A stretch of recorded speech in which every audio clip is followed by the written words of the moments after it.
you're like me, you were ecstatic to see Godzilla on the big screen with fancy new Hollywood VFX. After a long 10-year wait since 2004 when Godzilla Final Wars released, the King of the Monsters was back and better than ever. I fell in love with the film and believe this would be the start of a new kaiju renaissance. Since then, we've had more Godzilla, more Kong, more Ultraman, and tons of new monsters that are epic in their own right. But one thing stood out to me as weird.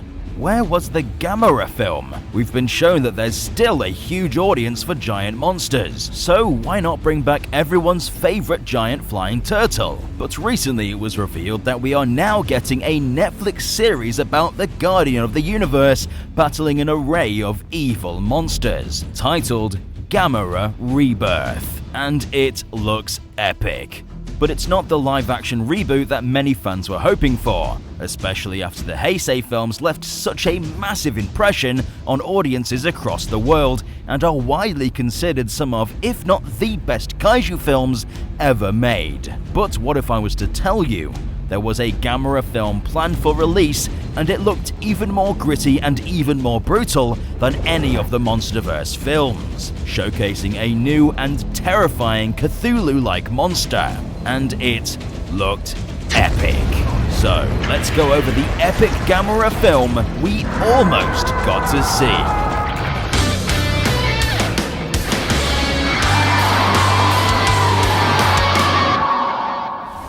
Welcome back. Come back in time with us to May 2014. Godzilla has just released and has left ripples in the giant monster movie scene. Now everyone wants a piece of that box office revenue. On May 16th, it was revealed in Kadokawa's Tokusatsu magazine that a new Gamera film would be entering production for a release in 2015 to coincide with Gamera's 50th anniversary. It was revealed that Katsuhito Ishii would be directing the film, whose previous directorial work includes The Taste of Tea from 2004, Smuggler from 2011, and Haro Junichi from 2014. He also worked in the animation department on Kill Bill Volume 1, so it's fair to say that the Gamera film is in the hands of an experienced filmmaker who understands how to thrill an audience. Not much was known about this film, but that it would be presented in short form and used as a proof of concept for a future feature film, and would feature Gamera in state-of-the-art CGI for the first time in history. Fast forward to October 8th, 2015 at the New York Comic Con. This is the day the film would be shown off to the world in the form of a teaser trailer. Hype was at an all-time high. Posters and t-shirts were being handed out, and people couldn't wait to see what an updated Gamera would look like. So, what was the trailer like? Before we take a look at it, be sure to subscribe and stomp the notification button to become a resident of Dangerville today, and to keep up to date on everything Gamera, Godzilla and Kong related. Now the trailer. It was amazing. The trailer starts in Tokyo in the midst of a monster attack.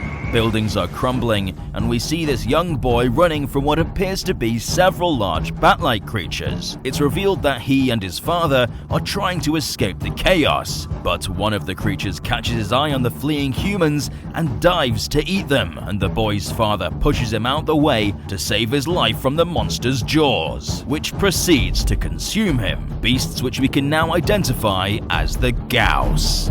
They continue their pursuit of the boy, still hungry for human flesh. But in a flash, the Gauss is crushed by something. Is it a building, a bomb, or maybe even another monster? The boy finds his bearings and looks up at what saved his life. The camera tilts up to show it's Gamera, sporting a more rugged, angular design, more threatening than his Showa counterpart, to show he means business. Swarms of the Gauss are headed towards Gamera's position, and he breathes in an astronomical amount of air to charge up his ranged attack. Fire starts to spew from his mouth as he's ready to deal with the pests. The Gauss approach, and Gamera lets out his devastating plasma blast, which incinerates the opposing monsters instantly, reducing them to ash. We see the outcome of the plasma blast, leaving only Gamera, the boy, and a flattened city remaining. The Guardian of the Universe lets out a victory cry. The camera then fades to black before showing us Tokyo 10 years later. A new monster has shown up to destroy the city. We hear the cries of civilians as it flattens skyscrapers and throws them around as if they were paper. This new monster has a rough shard-like body with grey skin and pointy spines, possessing a tail and 8 tentacle-like appendages, which almost resembles something of Lovecraftian origin like Cthulhu. It's incredibly fast and even has a powerful ranged attack, where balls of energy grow on its crown before it shoots them out, causing any object to implode within the sphere. We see people rushing to escape the chaos, but one man stands forward, the boy from earlier now grown up, and with him, the Guardian of the Universe, Gamera, who stands before this unknown kaiju, ready to defend the helpless civilians. He lets out an intimidation roar, ready to attack, before the title card slams in. Gamera. That was just incredible, and I know a lot of people were really looking forward to seeing the full film release. The VFX was top tier, the cinematography was the best in the business, and the idea of a boy that grows up following Gamera as the savior of the planet was an amazing idea. So, when did the film release? It didn't. Yeah, this short that was intended as a proof of concept for a future Gamera film didn't actually lead to anything, leaving this trailer just to stand as a celebration of Gamera's 50th anniversary, showing how far technology has come since the 1965 original. So, what happened? Why didn't it get made? It's unknown as to why a feature film wasn't produced, but if this trailer tells us anything, it would have required an insane budget that Kadokawa just couldn't afford, at least without significant investment. If we do some digging, we can see there is an actual website for the Gamera 50th anniversary short, which has a blog post which tells us about Gamera, the trailer's creation, and about the director. And at the end of the post, they state in the future, Kadokawa is planning a new Gamera project that will go beyond the boundaries of Japan and out to the world, which leads us to the reveal of Gamera Rebirth, which will be the most widely accessible Gamera project ever made, being able to be watched by fans across the world. Of course, we did see Shin Godzilla in 2016, the year after the short released, which showcased a modern Japanese kaiju film that fully utilized CGI to showcase the monster, all with a budget